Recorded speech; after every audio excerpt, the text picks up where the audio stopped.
Hey guys, what is up? Ioki here, bringing you the first video of its kind. I'm going to be doing a support tier list rundown on patch 10.11. It is the most common question that I get in my stream at twitch.tv/Ioki. It's linked down in the description if you want to check me out, so watch me play live. Most common question by far is, what do you think of this champion? What do you think of this champion? So I just wanted to take a little bit of time to talk about my thoughts on the current state of support and walk you through what I think about these champions. So we're going to be starting down at Tier 5, the bottom rung of the ladder. Essentially, Tier 5, these champions are really bad. These champions are trash. You should really highly consider it almost trolling if you play these games in your ranked climb. You have to really love these champions to want to play them as support. You're going far out of your way. You're straying from the meta. You're basically forcing it. So first off, we have Annie. It's been several seasons since she's been seen as support. I still see people playing her. She's just not great. Second up on the list is Gragas. I do see this picking up steam a little bit in high elo. I almost never see it work.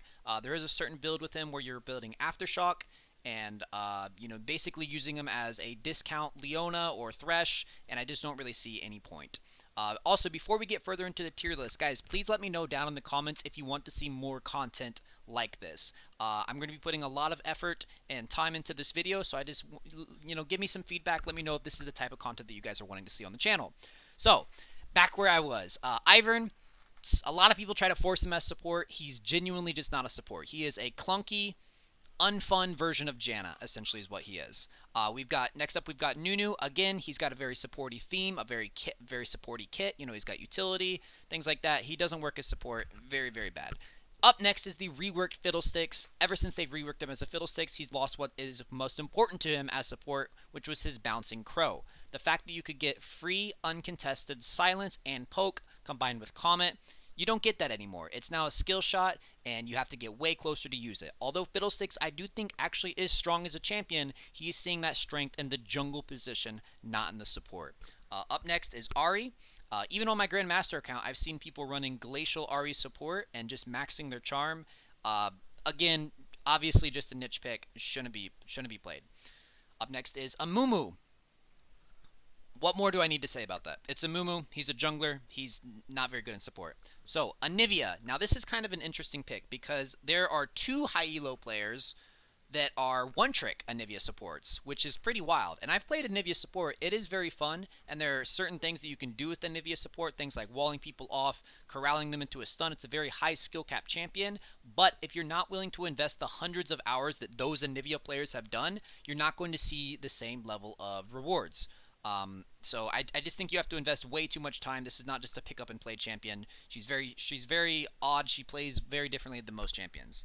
Up next is Malzahar. There was a point a couple seasons ago when Malzahar was actually the king of the support role, but those glory days are long gone. Up next is my friend Alicopter's favorite pick, Rammus. If you're not Alicopter, don't play Rammus. Enough said. All right, tier 4. So these champions, I would say they're not good. That's the meat and potatoes of it. However, we are not in the tier 5 tier, which I consider basically trolling if you lock them in. You can play these champions. There are certain times when you can play this, when you can get away with playing these champions, but you shouldn't be like spamming them every single game. You're gonna run into a lot of hard matchups. You're going to be hindering your climb, and you're going to be seeing lower win rates. Alright, so up next is Tahm Kench. Now, Tahm Kench is kind of a oddball because you can pair him with a fasting Senna strategy, which I believe I probably have a video of somewhere. But fasting Senna strategy essentially means that you lock in support, but you basically just you basically are just the front line for a Senna, which is essentially going to be your carry. So outside of that strategy, I think Tahm Kench, pairing him with just any other carry that's not Senna, I think he's really bad. Up next is Neeko, is a poke support. You pair her with Glacial. I think her range is just a little bit too short to be really considered good right now. You can't safely poke. You can't safely set up engages against the top dogs of the support bot lane right now. Which, by the way, we're in a meta where we're essentially seeing a ton of hard engaged champions, hard engaged frontline tanks, and enchanters. So if you want a quick rundown of what's strong in support meta, if you're not playing hard engage tanks or enchanters, you're probably hindering your climb. There are certain outliers to those rules, but those are the two rules. Up next is Galio. Now he did. I would have put him in tier 5 a couple patches ago, but he actually got a little bit of a rework on his ultimate, which supplies an extra layer of that utility. I'm seeing Galio in my games. I think he's more successful in the mid lane though. But now that he's got that ultimate that gives you the big AoE magic shield, I am seeing him in some of my games. Rarely. I just think he's much better in mid lane. Up next is Shin. Now I consider Shin to be basically riskier version of Leona. There are certain metas, there are certain times when Shin's very strong and you should be playing him over Leona. Now, unfortunately, is just not one of those times. And why I refer to him as risky, higher damage Leona is because if you miss your Zenith Blade, your Eon Leona, you're not going to die, right? You're going to get punished a little bit and you're going to look foolish. But if you miss your taunt as Shin, you are now in the middle of the enemy team, which you failed to CC, and you're probably going to die. So don't see any point in playing Shen over Leona. They do a lot of the same things. That brings us to Shaco. You play him as a full AP Comet Poke Cheese support. If you're not a Shaco one trick and you're not above at least low diamond, I wouldn't be attempting this. Next brings me to a heartbreaker. I'm so sad about this, but Pyke is just completely in the dumpster at the moment. I don't want to linger too much because it brings a tear to my eye. But Pyke, outside of being extremely fun and unique, is not good in the support role. Up next is Poppy. Now, I almost put Poppy into the tier 3 role, which says that you can use them as counter picks, because I do think Poppy is actually a pretty good counter pick against some of the popular picks like Leona and Thresh. However, on her own, if you're not playing against one of those two particular picks, you're not going to find a whole lot of use. No real reason to play Poppy. And Sion hasn't been popular in a long time. I put Teemo on there just because I really love playing Teemo support, and I know some people that watch my videos do too. I think I'm being generous by putting him in tier 4. Honestly, he's again just a cheese pick. You build him full AP and you try to one shot people with Q. Haven't seen a lot of Camille lately, but one of my high elo friends said that he is seeing success with him. So I put her in tier 4 just because I know that someone out there is actually succeeding with Camille, but I haven't seen her in any of my games. Jarvan, what I want to say about that is that he's only in the support bracket. He's only on this list because if you build him as AP and use Airy, you can actually be a pretty efficient Airy procer, because your flag can proc Airy up to like 3 or 4 times. Outside of that fun interaction, I don't think he's a very viable pick right now. Nor do I think Taliyah is. Syndra is also getting a nerf, so she'll probably be moved to tier 5 next patch. And Xerath. As I mentioned before, if you're not playing Enchanters or Hard Engage, you're going to be putting yourself at a pretty big disadvantage. Especially because Xerath is very, very susceptible to a lot of the good picks right now, like Blitzcrank, Leona, Thresh. So, probably shouldn't be playing Xerath. Alright, next brings us to tier 3. These champions are average. They are not bad. They are not amazing. I play several of these champions. Zilean, I'm spamming Senna right now, and I'm finding success with her. You can find success with these champions if you are skilled or you are picking them into good matchups. So first off is Senna. If you watch my stream at all, you know that I absolutely adore Senna. I'm the rank 1 Senna. You already know it, baby. But yeah, Senna. I'm also popularizing a new build with Grasp of the Undying that I think is really, really good and has a lot of potential. You should definitely check that video out. Next up is Nautilus, basically just a worse Leona, and to kind of add insult to injury, he's heavily countered by Leona. He's incredibly reliant on his Aftershock, which can be difficult to proc, because if you miss your hook, you don't get it, and your autos are very, very slow. No real reason to be playing Nautilus over Blitzcrank or Leona. Next up is the counterpick queen herself, Morgana. So, as I mentioned, these champions are really only good if you're skilled with them if they're used as counterpicks. In a meta where Hard Engage is king, Morgana is always going to be a viable pick. If you don't want to pick to win lane, you can pick to make sure that the enemy doesn't win lane. You're going to get a lot of utility, a lot of use out of just using your Black Shield intelligent, holding on to your flash ult to get those big 3 or 4 or 5-man juicy flash ults. But she's not going to be seeing like a whole lot of dominance. You're not going to pick her for her damage and push people out of lane or anything like that.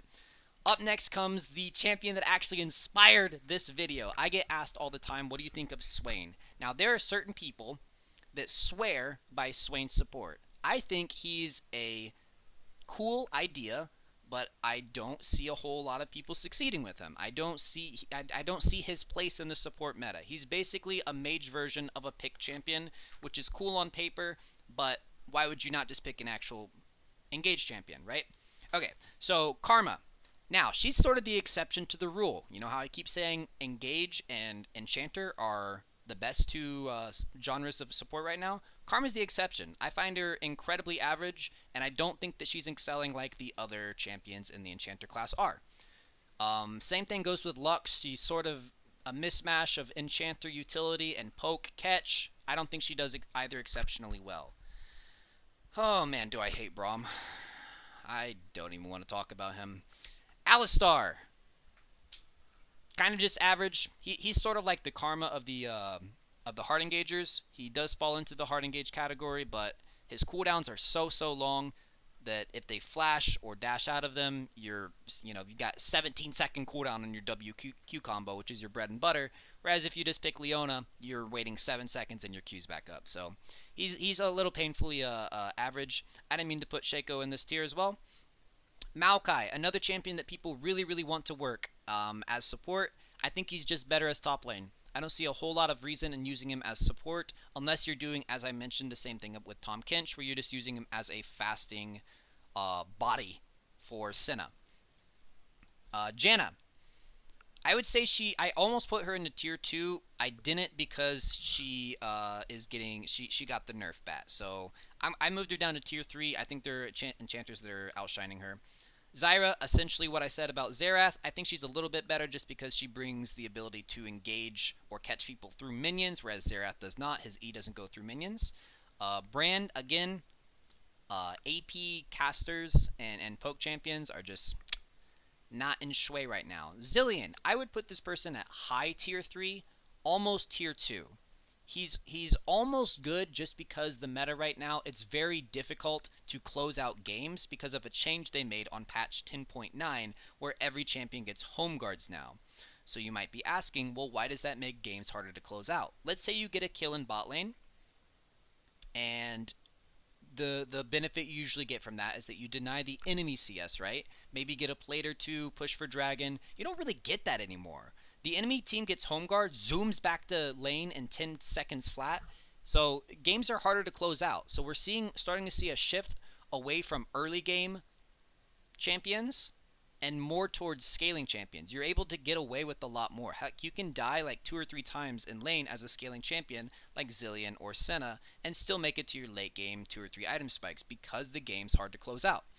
Up next is a niche pick that is being played in high elos, Ashe support. If you want to check that out, that sounds interesting to you. Again, I have multiple videos on here. Just search Ashe Ioki on YouTube, and I'll show you how to play it. I wouldn't say it's exceptional. I would say it has too many weaknesses to be put into tier 2 or tier 1, but it is definitely playable. It's super fun, and it is finding success in Challenger. So up next is Taric, who is also nerfed this patch. Probably nerfed because of his part in the funnel strategy, which is when Taric plays mid and Master Yi plays jungle. Okay, that scared me. I'm not even live. How did I just get that? Okay, so also, Taric got nerfed this patch.